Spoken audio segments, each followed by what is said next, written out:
The terminology suddenly was used for the 9/11 events when the towers fell in New York. We are going to see something take place very rapidly as our system implodes upon itself, using the term suddenly again.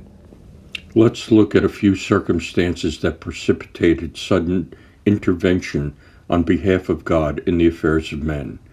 These are a few of the transformative events that happened without apparent warning, to Saul later becoming Paul in his zeal to persecute the early Christian church. Acts 9, 2-4.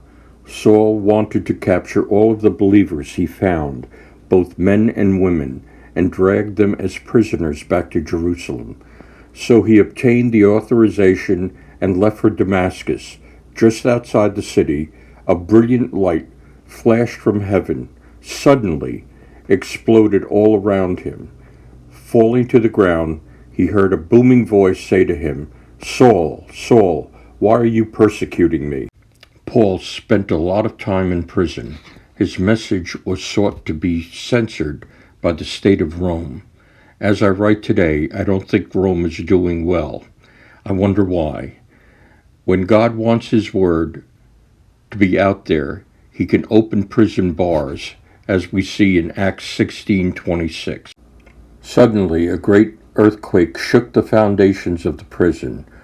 All at once, every door flung open, and the chains of the prisoners came loose. David had enemies surrounding him.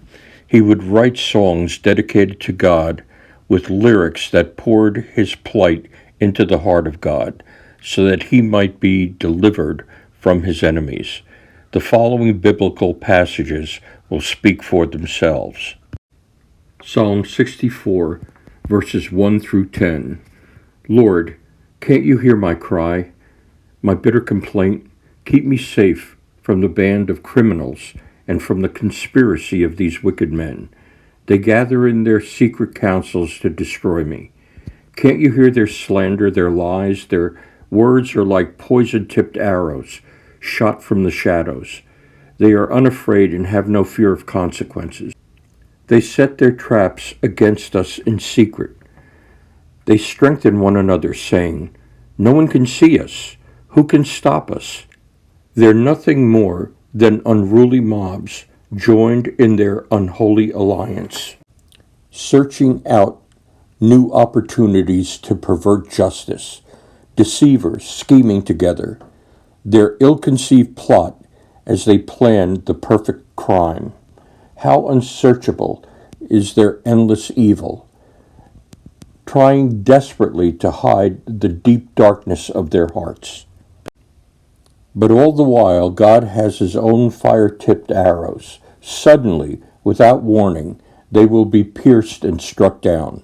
Staggering backwards, they will be destroyed by the very ones that spoke against. All who see this will view them with scorn. Then all will stand awestruck over what God has done, seeing how he has vindicated the victims of these crimes. The lovers of God will stand glad, rejoice in the Lord. They will be found in his glorious wraparound presence, singing songs of praise to God.